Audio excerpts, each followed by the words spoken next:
So, good morning, everyone. I'm Ritika Ganguly from Pune Knowledge Cluster. Welcome to our talk series, Conversation with Women Role Model in STEM. Our guest today is Dr. Rajeshwari Sinha, who is Senior Program Manager, Sustainable Food Systems Unit, Center for Science and Environment. I will start by giving the audience a brief introduction about our organization. Pune Knowledge Cluster has been established by the Office of the Principal Scientific Advisor to the Government of India. It aims to bring together academia, R&D institutions, and industries in and around Pune to address some of the challenging problems in the region through innovative means using scientific approaches and engaging highly skilled human resources. We host this monthly talk series as part of our Vigyan Mentorship and Scholarship Program, which is an initiative for promoting chemistry amongst young women. This program is supported by BASF Chemicals India Private Limited, and it is implemented by Pune Knowledge Cluster since 2022. So through this talk series, we aim to bring forward the journey of leading women in various fields of science, technology, engineering, and mathematics, that is STEM. We hope this initiative will inspire younger women to just break the gender stereotypes, social barriers, and encourage them to pursue careers in STEM. So I now take this opportunity to briefly introduce our speaker. Dr. Rajeshwari Sinha works in the field of public health, focusing on policy research and advocacy. So her work is at the intersection of science, policy, and health. And we are very lucky to have her amongst us today to provide insight into this rare intersection of career profile. So Rajeshwari completed her undergraduation from St. Stephen's College, Delhi University, and she did her post-graduation studies in chemistry from IIT Delhi again, where she also pursued her PhD in microbial biochemistry. She is an alumna of Indian Institute of Management, Calcutta, with training in general and public health service management. So she has been working in the Center for Science and Environment, CSE, for about 10 years, where she currently manages and leads program on antimicrobial resistance, AMR, a global public health concern. Her role entails pushing for changes in policy and practices to mitigate its impact.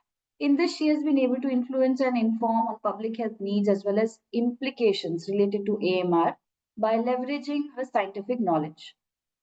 Reflecting on these past few years, she will be providing insights gained from a lot of experiential learning. Um, she will be sharing her experiences about career transition within the STEM field and a journey towards newer career opportunities. Her talk aims to encourage young women to boldly explore uncharted waters. And so, aptly, her talk today is titled Exploring Uncharted Waters in STEM Space. Now, before we get started, I'd like to give a few instructions for the session. We will have about 30 to 45 minutes presentation by our guest speaker today. This will be followed by a moderated session by me. After that, the session will be open to the audience for question and answers. You may type your questions in the chat box, and we'll also open the forum to everybody if you can unmute yourself and ask those questions directly. So we will have a link in the chat box for filling out your feedback forms. Please note, we will be sending certificates after this talk, but only if to those who have filled those feedback forms with us. Okay, so with this, I extend a very warm welcome to Dr. Rajeshwari Sinha and invite her to take the session forward. Over to you, Rajeshwari. Thank you very much, Ritika. So good morning to everyone. I'm Rajeshwari and I'm here to speak to you today. But before I begin, I'd like to firstly thank the Pune Knowledge Cluster and Ritika and her team for taking this wonderful initiative of, talking about journeys of women in the STEM space. I think we are in that space and time where we start talking about these issues publicly and make more and more women aware and encourage them to come forward. So I'm not here to talk about any technical aspects today. I'm here to talk about my journey, and I hope that some of you and many of you who will join going forward find it interesting. It's all about how I have navigated my career profile, having a different academic background. So that's about it, and nothing very technical. So I'll share my screen. I have a small presentation which I thought I'll put down my thoughts. It also helps me. It also helps me put down how I want to say things taking forward. Yeah. So I work with the Center for Science and Environment, and like Ritika said, and yes, it is a policy advocacy organization. Now, very interestingly, I have moved from being a complete science and a lab person to doing something which is not a lab and not exactly science, but still science, and it interconnects to different aspects. It interconnects to health, interconnects to environment, interconnects to policy, and it's an interesting space. And I thought that it is time that we should talk about it. It is time that we should know about it, and it is time that many of us start getting the encouragement to go for it. Uncharted waters in STEM space. When Ritika asked me what would you like to title your talk, I had to figure out why I wanted to say this. That's primarily because we typically follow a trend, and I have also gone through it. Given my career profile, I somehow was made to understand that okay, if you're doing X degree, then this should be your profile, and you can go and do this. If you're doing Y degree, then this Y should be your profile, and you can go forward and do this. But I somehow have experienced that even with those X and Y degrees, there are several other profiles which we need to explore, which has opportunities, which has options to grow, and which literally should be talked about and explored. So that's how I'd like to begin. A little bit about my journey. My professional profile is something it's been said, but interestingly, my academic training has been in chemistry as part of graduation, and then post graduation, and then microbial chemistry as part of my doctoral degree. However, my work interests were largely related to writing, doing some research, and that too in the public health space. So during the journey, while I was moving from a graduate student to a postgraduate student to the entire span of 5 or 6 years in PhD, I was able to at least figure out that these are my interest areas. I like to write. If somebody asks me to research on something, I like to do that, and public health is something which is somewhere interesting me, despite the fact that I was handling microbes in the lab. And then I juggled a bit with writing also. As part of my PhD and time after PhD that typically you get, I did a couple of editorial roles. I had content making opportunities with some publishing houses. And this did not happen that way. I wrote to a lot of publication houses that hey, listen, I want to experience something. This, can you give me an opportunity? I don't want any kind of a job or a payment, but I'd like to experience it because I have some time for myself. And I also did some work for content writing for NGOs. And again, that's also because I used to write to a lot of people that I'm looking for different options. Can you give me opportunities to intern or explore all of that? And I must agree that I had a lot of pressure at that time to wrap up the thesis, get a job, because the typical question in our community is how much will you study? Why don't you get a job? And having juggled with so many roles, where I have landed currently, gives me an opportunity to merge the academic training, merge my interests of writing and research, as well as working in the space of public health, and also gives me professional satisfaction. My last point is not linked, but I would still say linked, and this is to acknowledge that motherhood in itself is an occupation.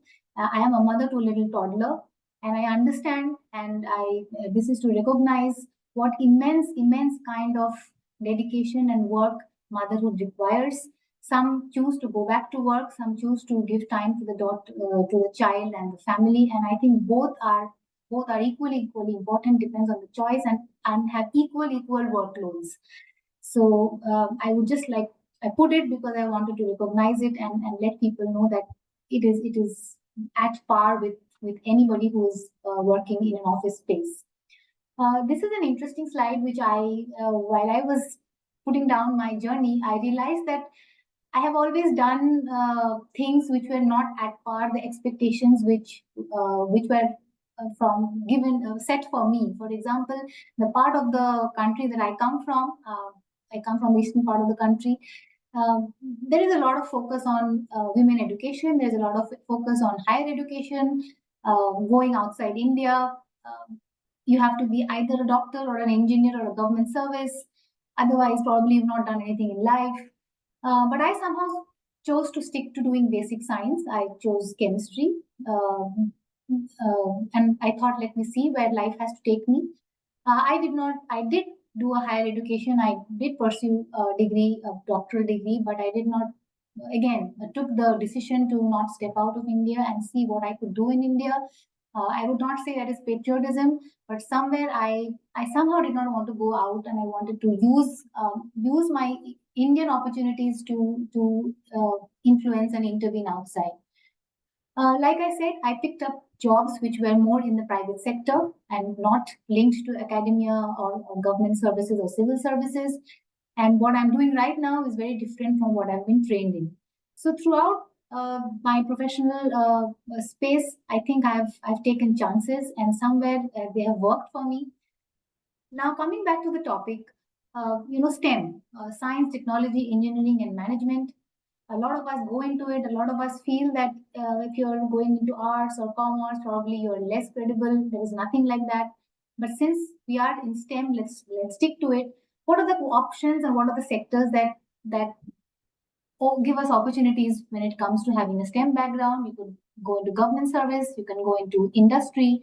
You can go into non-government service, non-government organizations or think tanks like the organization I am representing.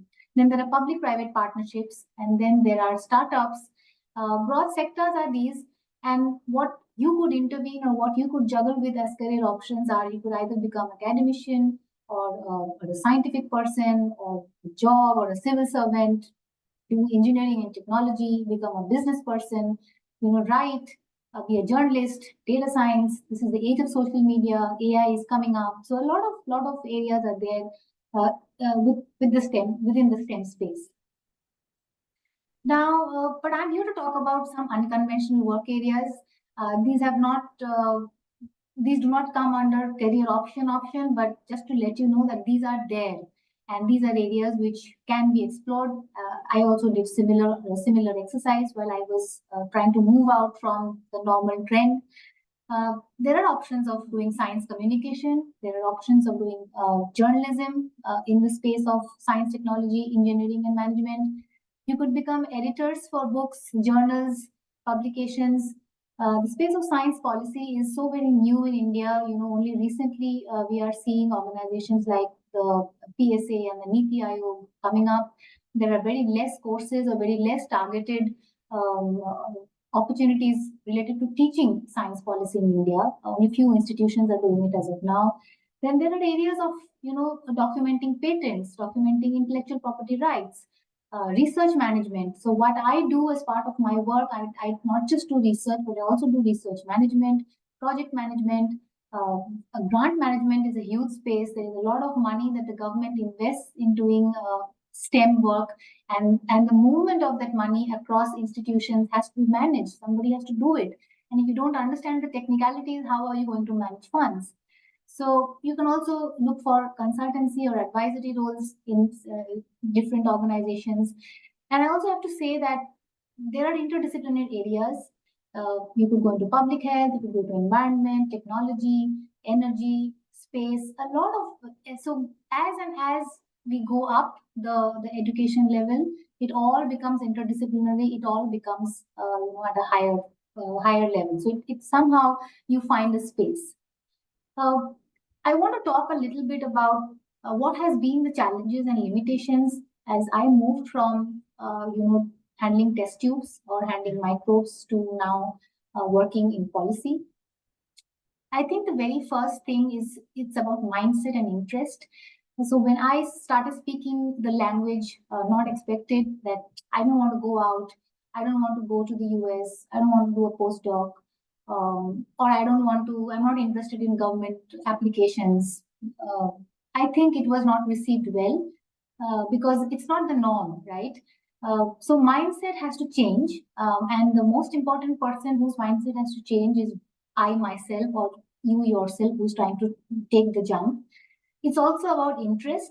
If I'm not interested, then I now believe after about more than a decade of being in this space, if you are not interested, your delivery to the work is going to be affected. So I think interest is a very big factor. We should always try and pursue things which interest us. And based on these two, taking the decision to unfollow and do something different, right? This has been a limitation which I gradually was able to sail through. I would not say that I was able to handle it, but sail through. The other issue was access to opportunities, access to knowledge, access to what is happening in the outside world. So, in my time, about 10 to 15 years back, almost 15 years back, I think we were not very pro, or at least I was not very pro on how to handle social media platforms like LinkedIn and Twitter, or exploring alternative areas. And today, I think it's a completely different world. And after COVID, the world has completely changed. Everything is on fingertips. You can talk to people. You can even see someone's lab as to how they are functioning, or if not a lab, someone's operational style. Uh, it's a very different world today. This challenge is something which is easy to handle now. The third obstacle I would say is the feeling of subject not being under the grasp and putting us into guilt. So when I got some opportunities in public health space, which gave me the confidence that okay, there are spaces and there are pockets where with my academic background I can move and I can understand. Gradually, I realized that I'm not able to deliver, and that was because I was put in the room with people who were already from that background. So there the sense of inferiority complex was always there, and every time I would come back home and I felt that whether I have done the right thing, it would put me into guilt, and I would feel that I should have just followed what I was doing. I should not have taken this chance. Again, this was something which was bothersome. There were aspects where I had to unlearn and relearn. This is very important. And at this point of time in life, I am very much open to unlearning and relearning. But then I was not, because I had comfort zone concerns. I was a science student. I was a microbiology person. I have done lab for about so many years. And here I was talking to doctors. It was difficult, and there is no recognition. Let me tell you that if you are new to a space, new to an area with a different background, recognition is something which you have to wait for and build it. So I had comfort zone concerns. I had inhibition to ask for guidance because I always felt that I have a PhD. I cannot ask for more knowledge because I am supposed to be knowledgeable. But what I think what should have been done is walk up straight and say, hey, look, I don't know this subject. Can you help me? I'm ready to work on it. Uh, Race against time was very important to me because I could not have the liberty to continue searching and continue figuring out what I want to do, which I think today parents' mindset and parents' ideas have changed, and they give the children space and time to think and consider how they want to go about it. Some of the broad limitations I have pointed out uh, as I was transitioning. I also want to talk about what worked. It seems like a cluttered slide, but let me break it down for you. I think what worked is to stay on it. Uh, I wanted to work in an area. I looked for that area. I got that opportunity, and then I cannot go back. That is also something to do with a very individual personality. It's about having the perseverance to stick on, and not giving up. So that perhaps really worked for me. I was resilient, and I wanted to do it till the time situations allowed. And because of that, I was also consistent. Situations allowed me. I had good considerable amount of support, which allowed me to be consistent and continue exploring and giving up my guilt and still taking it forward. I also started doing more reading and more understanding of the subject, even if it meant starting from scratch. I remember having one conversation of the primary, secondary, tertiary healthcare structures in India, and I just did not know what it was. And I went back, I looked up videos, I started looking up books, and I realized that this is not going to be easy. I have taken up I've taken up something which is very difficult. But I thought, let me give it a try. And I picked up some additional formal trainings, formal courses, and also I think I got the support of experiential learning. I got the support of learning on the go. That way, I have been extremely lucky that my colleagues and my mentors have really handled me and walked me forward in my learning or transition into public health space. I reduced guilt and built more optimism, but I also kept my ears and eyes open. I cannot say that I have got into an organization and I'm because I'm resilient and perseverant. I have to stick to it. It cannot be like that. You have to keep your eyes and ears open and see where this journey is going, where these opportunities are taking you to, and be open to change. I mean, I should say that you should also be open to change, and also be open to coming back if nothing else works. Give it a pause and then try again. So I started talking to people. I started keeping myself updated, got a bit more pro with social media and emails, and started talking to people, writing to people, going to people's offices and meeting them. And most of them were pleasant and some of them were not pleasant as well. But I think, to summarize what worked, I have already said, but I think I've already said is that the readiness to rethink and re-strategize if things are not working out is also something which I was taking along with me as I transitioned into a different career option. Um, I'm nearing the end of my slides, and I really want to talk about uh, what else worked other than me and what I've been talking about. So it has been the role of mentorship and support. What is important is you become your own mentor. There were times where I have talked to myself that, what am I doing? Where is this taking me? How much time I have? It is important to map out. Um, for those who are very serious about their careers, I was probably one of them. I remember having sitting and mapping them out. I'm doing this options. How does it take me? Where does it take me? What are the options? And then I also gave myself time, you know, sometime taking my thoughts away, going back to it, giving myself time to see where it is going and keeping options open. So it is most important to become your own mentor. Mentorship and support at work is something I've already mentioned. It is extremely important. It's not always pleasant, but patience is the key here. I cannot expect that if I have been rank one in my institution, I'm wanting to change the institution and I'm still expecting that I'm going to be rank one here. Let me tell you, it's not going to be that easy. It will come with its own set of emotional turmoils. But again, perseverance is the key. If you're able to handle it, then the only thing that's going to come to you is learning. You will only learn and in the process become more strong as an individual also. As a woman, you're going to become more and more resilient to workplaces and just get more learning. So it's about hands-on learning, experiential learning, and getting the right mentors. The last point is support at home. Very important. I think I've been lucky enough to have parents, in-laws, and the immediate family who have always encouraged me to take the flight, come what may.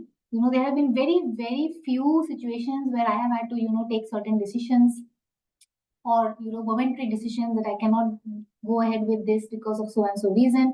But otherwise, and I'm very sure that in today's world, all families want their children to soar high and want their girls to soar high. So I really, my last point is the most important point, particularly for women who have taken the next steps in their life, gone into other phases other than education and student. I think the role of family, role of home becomes very important if you want to move ahead. Let me talk about some other factors. The other factors is about satisfaction and gratification from work. I have realized that for me, probably I could be wrong. There could be disagreements, but to me, what matters is work satisfaction, even if it is at the cost of little less amount of visibility, or little less amount of money. Work satisfaction is very important. I have friends who tell me that so and so organization is giving so much money, so and so organization gives this much visibility. Why don't you move out? But I am sure that I know that I'll be able to deliver and perform only where I am satisfied with the work. So it's important for me, may not be for many, and it's well taken.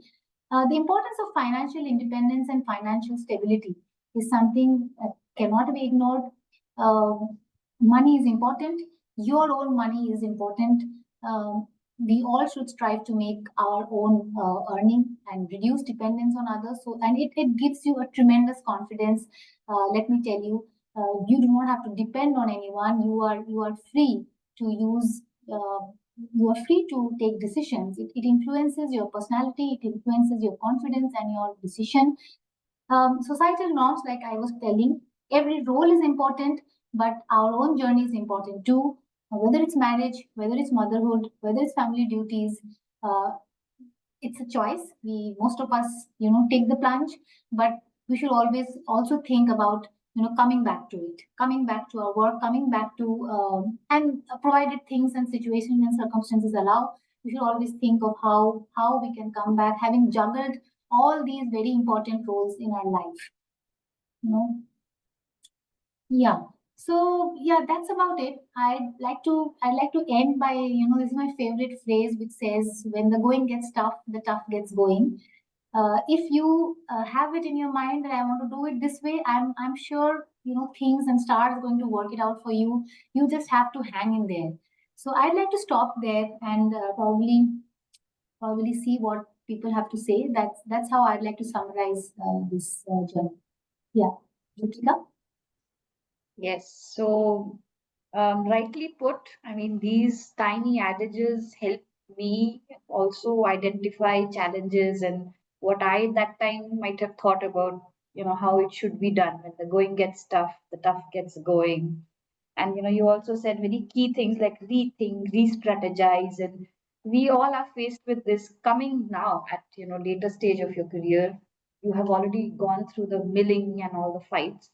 So thank you, Rajeshwari, for really sharing in such beautiful early, portrayed, laid down way forward that you have been through. I do have a lot of questions, and I think we have a lot of time. So should I go ahead with asking you a few more details, because I think 30 minutes is very little to know about your experience, and we would definitely want to kind of ask you more, because you see the gamut of students over here are from maybe youngest at maybe BSc, MSc, to some are also, I think, currently younger faculty. And what you pointed out in some form or the other is being experienced by them at the moment, right? So I will try my best to kind of, be a representation of what they might be having. But at the end, I'll definitely encourage people to have an open mic and ask questions directly to Rajeshwari. Or if you feel inhibited, you can, first of all, you should not be inhibited. This session is meant to be a very open one. If you still feel a little hesitant, you can write your chat in the chat box and I will help you. Okay.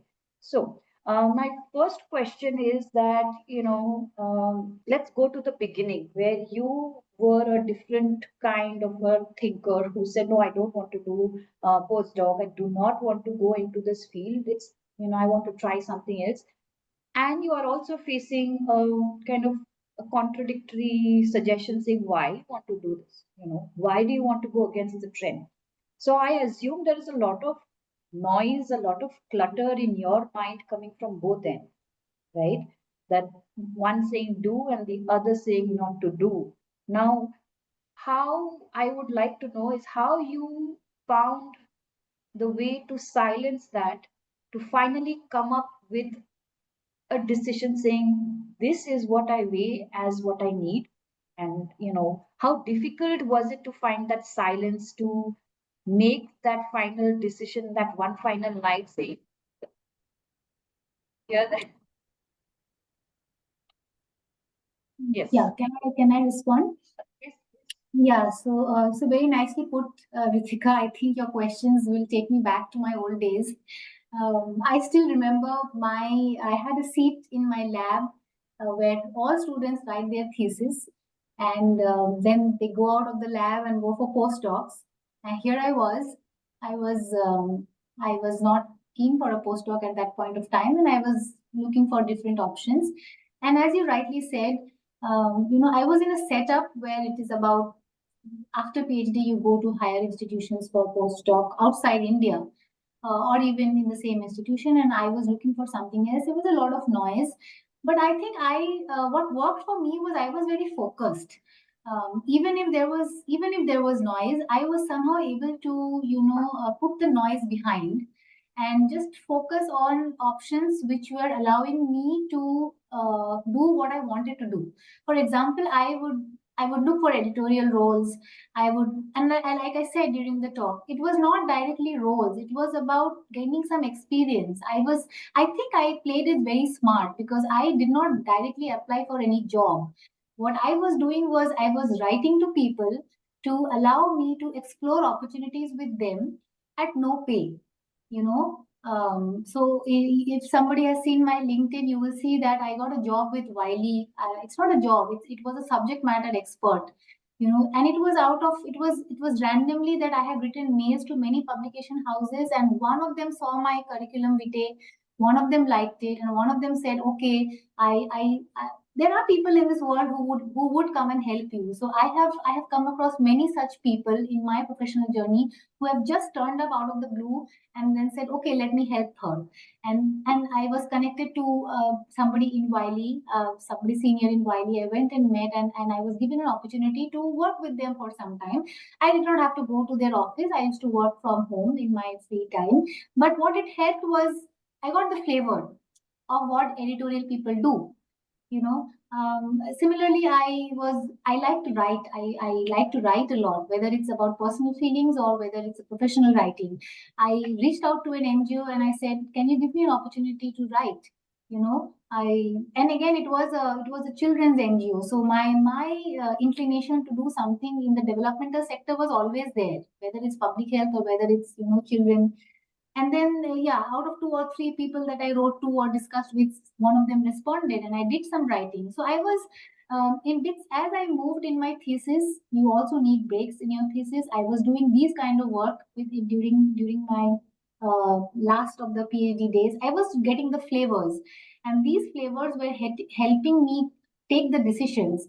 This is probably not something I'd like to take forward. This is probably something I can explore. So I put the noise completely behind. I will say, for me, noise did not matter much. For me, what I'll be very honest, what mattered is how to convince my parents that it is not just about what you are thinking is a career. There are other career options. That is what mattered to me. So I thought that if I go to them with something concrete, they will not be able to resist that so much. If I go and tell them, "Okay, look, I have a job, I have got it, and now let me do it."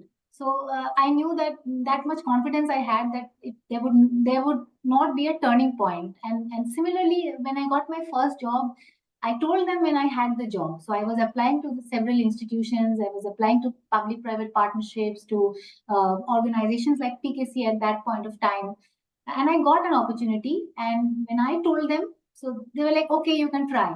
So resistance became zero. So to be honest, to answer your question, I played it very smart. I was taking experiences, I was taking flavors, and I was trying to get the opportunities because I knew that experience will help me take the decision. Yeah, and then I was able to finally culminate and say, "Okay, this is something, this is interesting. This is allowing me to do what I have learned and what I want to do. It's helping me merge these two. It's very important for me to not leave behind my training. I cannot just dump what I've done for 10, 15 years and say now I want to do public health." So I was looking for an intersection space, and it's there. You were able to find it. Yeah. Yeah, I mean, I do agree that you cannot make a very sudden and totally different kind of a career switch, but maybe an intersection is where you start playing. And if you really want to go even divergent, it's not the way to do it like immediately. I think you should go gradually. Perhaps that would be the reason why you got more responses, because I often get the same question. Of course, when you are applying for postdoc, also, it's the same thing that you don't get responses. Even if you send 100, you might get very thin, maybe one or two, which is a very poor, I would say, Yeah. response rate. And just to add to this point from my experiences, like I said, in my time, my seniors used to say, I've sent 800 emails, I've sent Yes. 1000 emails. Even I have done it. I should not, why should I say that I've not applied for postdoc? Even I have applied for postdoc. I have got responses as well because I had a good CV. But the disclaimer was, we don't have funds in our lab. If you can get your own funds, we can take it forward. So even I have, been there, done that. But today the world is very different. Today people are advertising on LinkedIn and social media that I have a postdoc vacancy. It is very different. You just have to be alert. It's a very different world. It's on your fingertips. You don't even have to put that effort. Just send your CV on a LinkedIn chat and it's done. Whether I you think, make but it or you are also saying that mirroring some of your expertise. Don't say that I will change totally. You're mirroring a little bit of it so that there is a, some sort of an overlap of what you are doing and what the other person's interests are. Then the better the overlap, slightly away from the career that you want to go away would still bear some results. Like, you yeah, will get a good response if somebody is ready to see your CV and say, maybe not 100%, but at least she's got a background that will suit me. So yes, that should be in their radar when the students are applying for unconventional careers also, right? yeah, yeah, So that also gets me what you said to another question from the same aspect, where you said you had very understanding parents. I believe in one of our conversations prior to this session, you had said that your parents were very inclined that you study, coming from a very intellectually, motivated background. Your parents wanted you to study. yeah. But I want to ask you, I mean, that time is gone about 10 years back or something. Nowadays, also, as we navigate the current social situation, there might be a few people who do not have that luxury of parents being very understanding. The reason being that they have certain other priorities coming from a different time.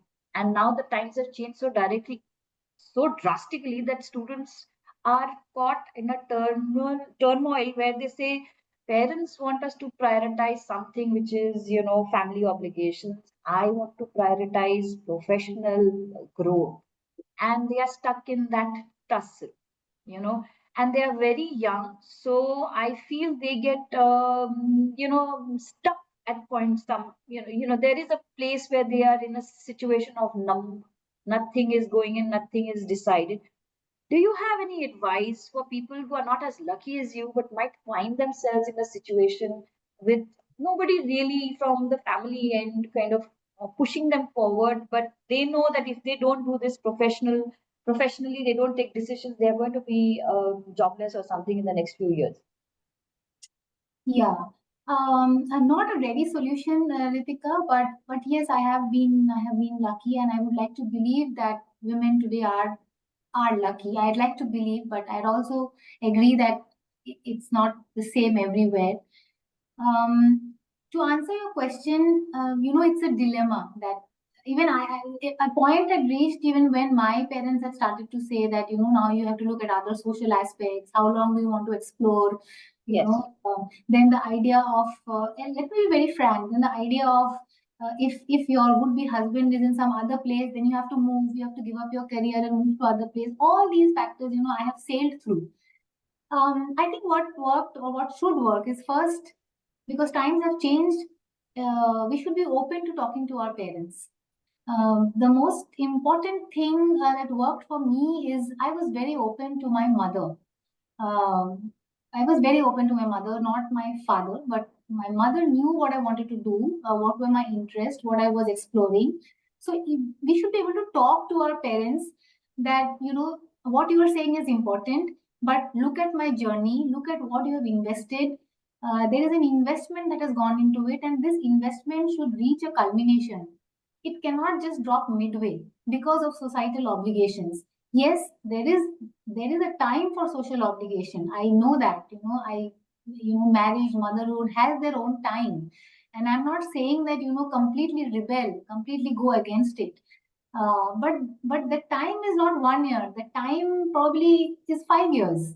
You can take the decision over a span of 5 years, whether you want to go the family way, or explore, settle, and then take it forward. So I I probably I probably took those decisions, but after having some clarity in my mind that okay, let's this world likes to speak about you, so people will speak. This is late marriage, your biological clock will be a concern, many things, all of that will come. But I would say it's not in the context, but let me also say it. I think your health and your fitness has to play a lot of role. uh, your health and fitness plays a lot of role in how you're making decisions and how your body is responding to these kind of requirements. So this is out completely out of context, but that is something which has worked for me. And yeah, I would like to put it that way. There is a time given. It's not that in the next 1 year you have to do it. So you talk to your parents, fix up a time that give me 2-3 years to figure, give me 2-3 years to juggle and see where this takes me. If it doesn't work out, okay, I will go by it. And then the third part, even if you have gone the family way, even you have taken certain societal decisions, certain decisions, there is always an opportunity to come back. There's always an opportunity to give it some time, settle, and then reconsider coming back. I mean, in my community, in my friend zone, in my colleague zone, I have seen women coming back, and coming back with full flow, with full support, not just their parents, but from the in-laws. I have had friends whose husbands have moved because they want their wives to work. Today, we are in a very different world, Yes, Ritika. but what one of the attendees have asked, Dr. Yojana Patil has asked that I think coming back might be possible if you have a congenial environment at home, but then the professional community becomes oblivious of you. They don't know you. So that is a big challenge for women when the reason why they don't want to leave is like people forget you. And when you want to take the break and come back, it is a huge effort. Do you have any suggestions for Yes. that? Yeah, so I have seen the question who took a career break due to personal reasons and now want to come back. So I think wanting to come back in itself is a very bold thing. So first, be happy about that, that you are in the mind frame, you are bold enough to take the decision that, okay, I want to go back. Many of us are not able to even take that decision. Second, I think the point that you made is people forget you. I would probably not want to say that it takes time. So when I agree that it takes time. So when I went on maternity leave after my child, 6 months or a little bit more, I was on maternity leave. I knew that I was forgotten, but I always knew that I'm going to make it back. So it has that rebuilding time we have to give. Then the woman is a very beautiful thing. You are becoming a mother. You are becoming a wife. You're playing so many roles. There is some cost that we have to give, but that does not mean that we will be wiped out. You will be able to rebuild back. It's just that it will need 6 more months. And one of my very important mentors have told me that 6 months is nothing in a career span.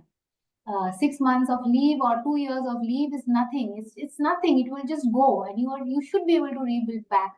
And you just need to have the kind of support and the kind of guts to come back after a break. Yeah. Nicely put.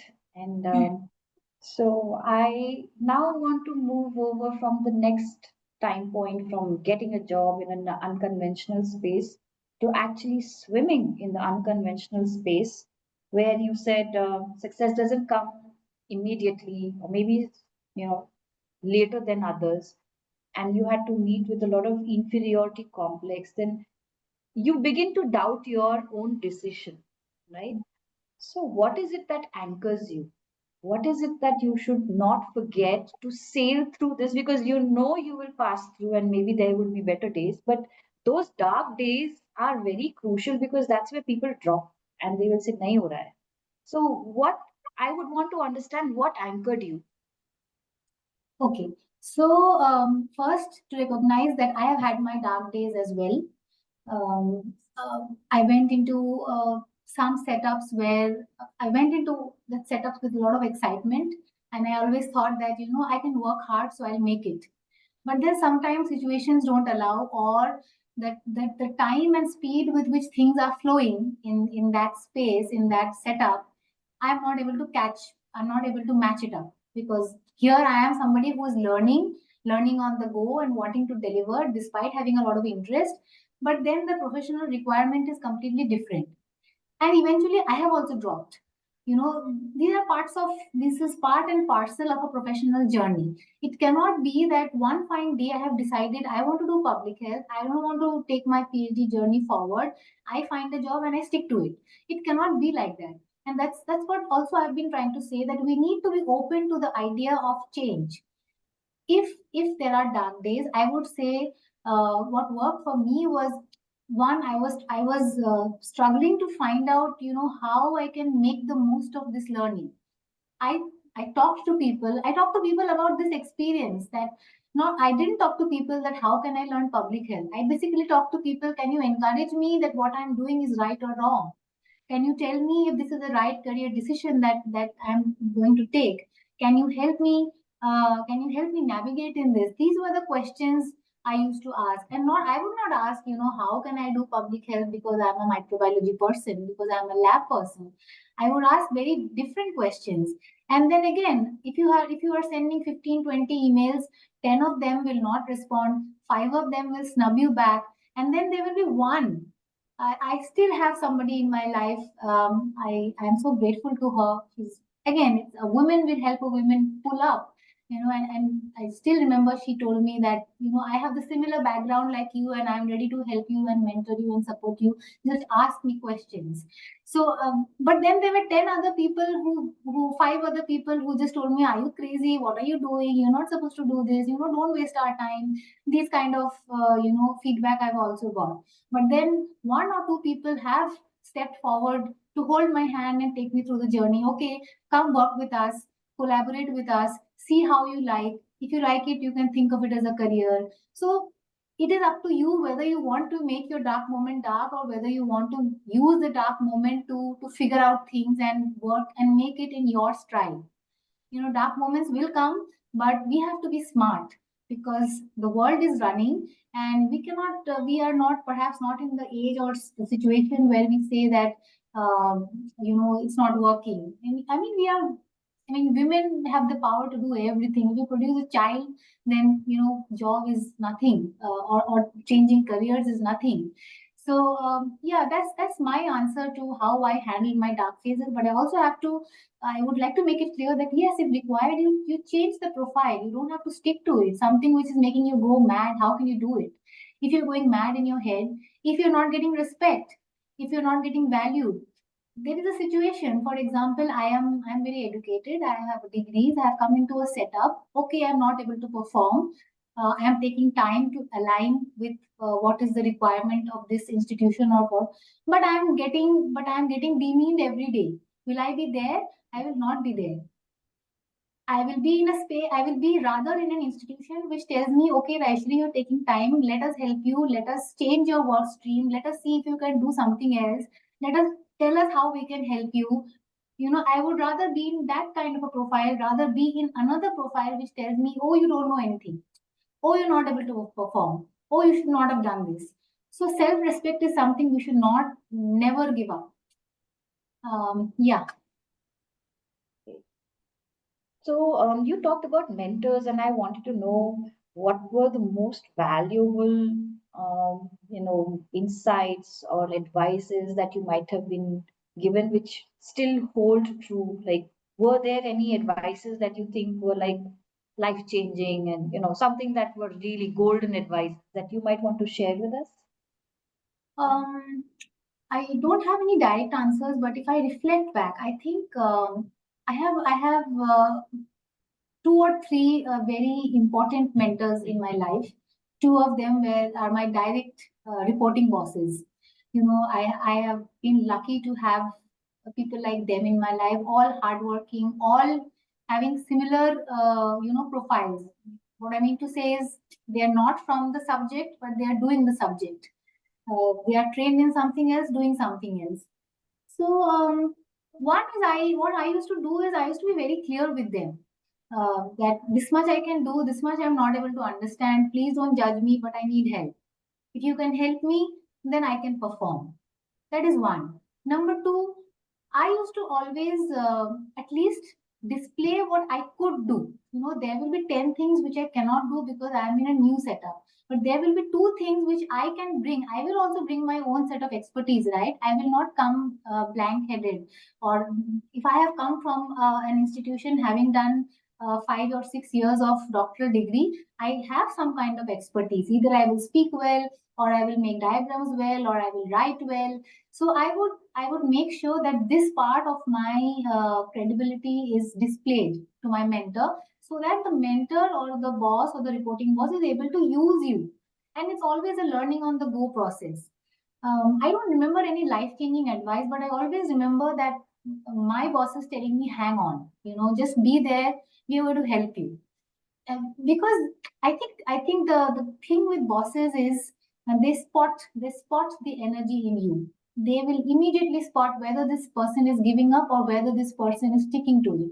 And the moment they realize that you're not the giving up kind of a person, they will make sure that you are helped. So many a times I have got this energy that, hang on, we are there, we're going to help you. Number two, my mentors have given me opportunities. How can I deny that? Despite the fact that I was new, I was plonked in a presentation. Go make the presentation. Go do it. Because if you are not thrown into it, you will not learn how to swim into it. So it's all a mentoring skill. It's all the skills that probably your reporting bosses or your teachers or your things have. Throw them into the muddle. 2 days I will perform bad, 3 days I will perform bad, but on the fourth day I will rise up to the occasion if I have the grit and the integrity to do it, or I will sink, right? But I somehow managed to rise up and learn. So giving opportunities, they gave me a lot of opportunities at the risk of being not performing well, at the risk of giving an average performance. So I am really grateful. And other than bosses, I also have one or two experts. I just wrote to them randomly, and they are still date part of my life. And it's like, even if we don't talk or not talk, I can never forget the role in my life that they have played while I was transitioning. I wrote joint papers with them just to get a flavor of how it looks like, of what is the subject like. And I cannot go and say that I want to work with you. I am coming to your institution, host me for 3 months and I will learn the work with you, because it's not feasible, right? I'm finishing a thesis and I can't do it. But what is feasible is working in collaboration. What is feasible is giving some more effort, putting in some more effort, spend 30 minutes extra at night, and maybe I wrote a paper, I wrote a review, and in that process I have learned. I got the subject कि अच्छा ऐसे है, and then I was like, okay, this is interesting me, this is not interesting me, this is what I want to do, not do. So mentors have their own style, and they may not give you life advices, but they will take you through if you show them that I am ready to be taken through. Yeah. So this is very beautiful because I think from professional roadblocks, when you come across, there is somebody to help you, like mentors who are there in the field. Um, when you talk of motherhood and then that era post that that you have finished your younger phase and you're getting back where work and family are both together, you talked about roadblocks at the personal front also, because women change with so much of a thing about childhood, bearing a child and everything. You go through a lot of changes, whether it's mentally, physically. Did you face any kind of roadblocks at that front? And I would want to know, if you did, how is it that the whole thing came around supporting you? Like, you would need a lot of support if something happened for you. Exactly, for what I can say is, like, say, health ways, if you are not well, so this will affect your professional life definitely, right? So somebody has to be supporting from every front. And did you find that? So thank you, Ritika, for bringing this up. Internally, I am an advocate of what you are saying, and I think every woman who chooses to be a mother will go through this journey. your body changes, your mind changes, the focus on you completely shifts. You are no longer the prized one, right? It's your child who becomes the prized one, and you are no longer special because somebody else has become special. With all due respect to the bond between a mother and a child, but let's talk real. I mean, we have women on this platform. Let's get real. Um, and to my experience, in my experience, not feeling good, the experience of not feeling good, what in technical terms is called postpartum depression, is real, and I have gone through it, and why should I not speak about it? And it's not easy. It doesn't go in 7 days. There is no, I mean, I cannot use medical terms because maybe this is not the right platform and I'm not the right person. But uh, a generation behind us have also gone through it, but they have chosen not to bring it into their minds कि ऐसा ही तो है, सबके साथ होता है, हमने भी तो किया है, all of those kinds, and they sailed through. But with our generation, where I am planning to get back to work in another 6 months, I have to have my sanity in place. I have to be able to come back in a space where I can start thinking about work. If not 6 months, maybe 8 months, maybe a year, whatever. I can take an unpaid leave or whatever. But Ritika, I think postpartum depression is real. Women go through a lot. It's not easy. It doesn't go back. It varies from person to person. It go doesn't. For me, I have suffered for almost 2 years before I was able to figure out that I can't do this to myself. I have to figure out ways. And when you talk about support, I think the most important support that time is your family, because you are at home, you have to attend to the baby. And it is a bit unfortunate that many of us will agree here that you don't get support from the family at times. I mean, it's not easy because the family is a generation behind, and you are here with so much expectation from your immediate near and dear ones, which they're not able to fulfill. And it leads to a lot of confrontational issues, a lot of mind-boggling thoughts, and just puts you down. It is such a low phase. My solution to it was to give it time. Just wait. Give it time. It was very painful, but I just waited, and I invested, and I started investing my time in more productive things. I started exercising. I started doing things which did not require me to maybe interact with people a lot. I was doing my focus was my baby, of course, and her good health, her taking her well-being. That was that which took most of the time, and then the remaining time it was about investing in myself. My biggest realization at that time was, dude, nobody's going to stand next to you. You are the one who is going to stand next to you. So you better invest in yourself. So I invested in exercising. I invested in meditation. I invested, and it has taken me quite a lot of time to come out of that phase. It's not been easy, and I'm sure women should talk about it. And anybody who wants to talk about it should talk about it. It is only then we You're saying women you should be vocal about addressing the issue and then begin to actually addressing it, because most of the time women don't even say it out loud that hey, I'm not feeling nice right now, right? yeah. And was your career that time on the flow, or were you out of the career phase? And No, if no, you it were, was under flow. It okay, was so was under flow. I was on an official maternity break, and I went back to office after my maternity break. And I am sure, very much sure that if I had asked for 1 more month or 2 more months, I would have got it. That's how organizations, that's how your mentors play a role. They understand the women's spirit. You need time for your baby, so you take it. So I'm sure I would have got it, but I did not ask for it actually. And then also I must say that, let me put it here. So when I went back to work, my work requires a lot of travel. I did not want to give an impression that, oh, I'm a mother, so I need sympathy.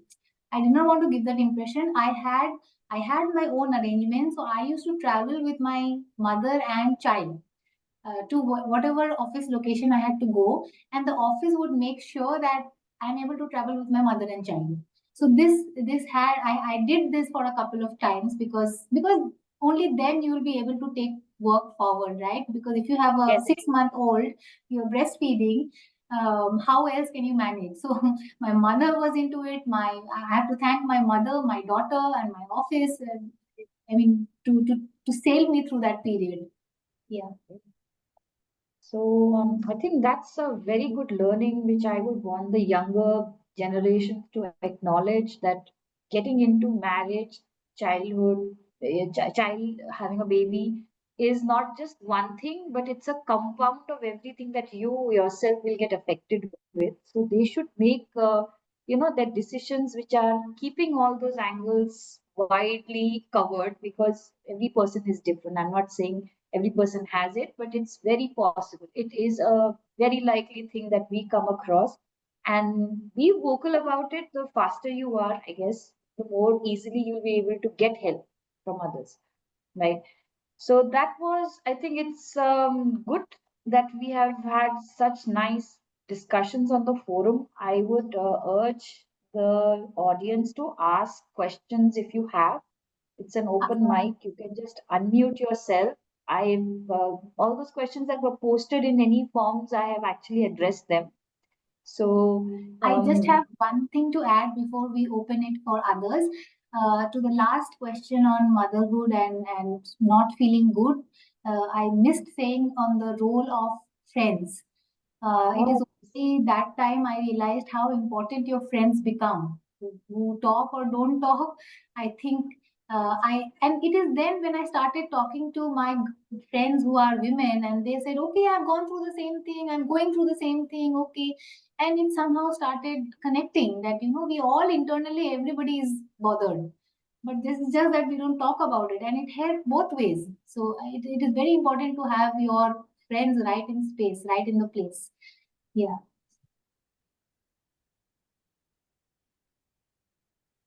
okay. Girls, any questions that you have? Any of the Vigyan students who might have any questions?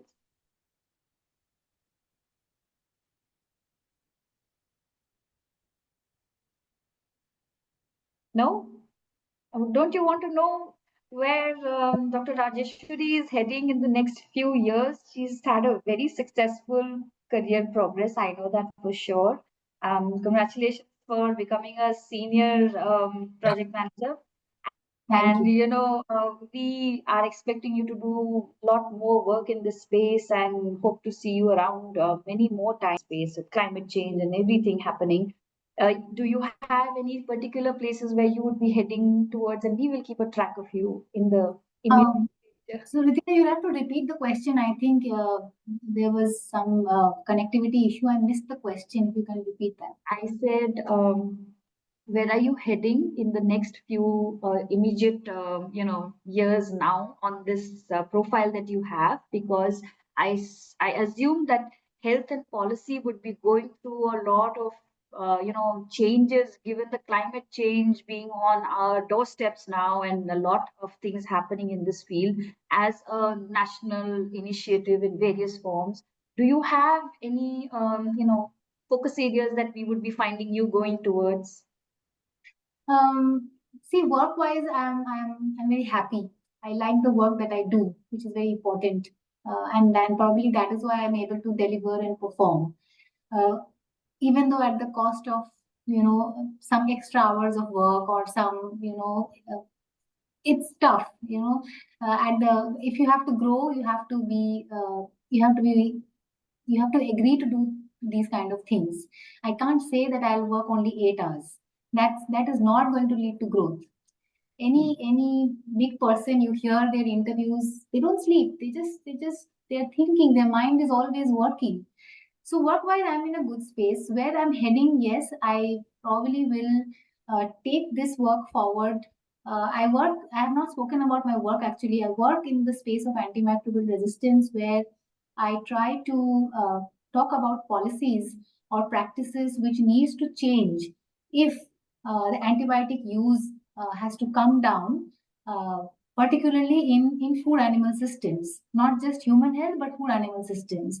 So now with climate change, coming up in a big way, and one big trajectory that we take forward is basically connecting this AMR issue, connecting this food systems issue and AMR to climate change. Area-wise, probably this is something I am keen to take forward. I don't know, it also has to align with organizational vision and work. But I am happy in the science policy space. I would not want to, explore anymore. I think I found my calling. It's a new space. It's an interesting space. It allows me to do a lot of interesting work, meet a lot of interesting people, travel not just in India, outside India, go to international forums, talk about our work. So it's a very good space that I'm in. I just try to build it into and fit it into different key issues, connect it to climate change or zoonosis or any other kind of other disease issues. That is, yeah.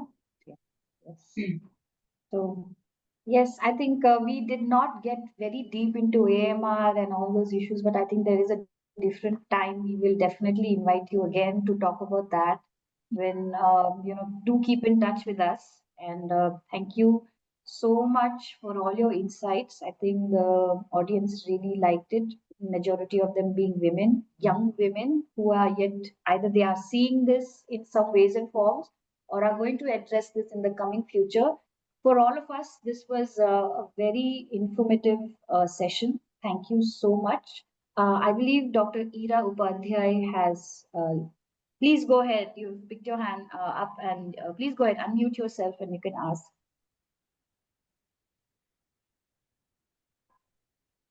Yeah, hello everyone. Am I audible? Yes, you are. Yeah. I'm Ira Upadhyay. I am Associate Professor in Amity University, Rajasthan. So, Dr. Rajeshwari, this was a very good session. And congratulations, Dr. Ritika and Dr. Rajeshwari, both of you. It was a beautiful session. So, Dr. Rajeshwari, your field is AMR, right? And I'm working on environmental health and environment and health, right? So Yeah. please let me know if there is any kind of collaboration we can do. All right. Yeah, I can be. You can write to me, or I can get in touch with you. So no problem. Okay. Okay. So can you please give me your number or whatever the email ID? I will share it, ma'am. You can write to Vigyan on our email ID, Vigyan at Okay. pkc.org. From where I got I, invitation, I will write to this, right? yes, Is it okay? you get in touch with us at PKC Vigyan, and I will do the needful for getting you in touch with Dr. Rajeshwari. Definitely. Sure. Thank you so much. Thank you. All right. So it's a small world, and we all need to stay interconnected, and that's a good example of that.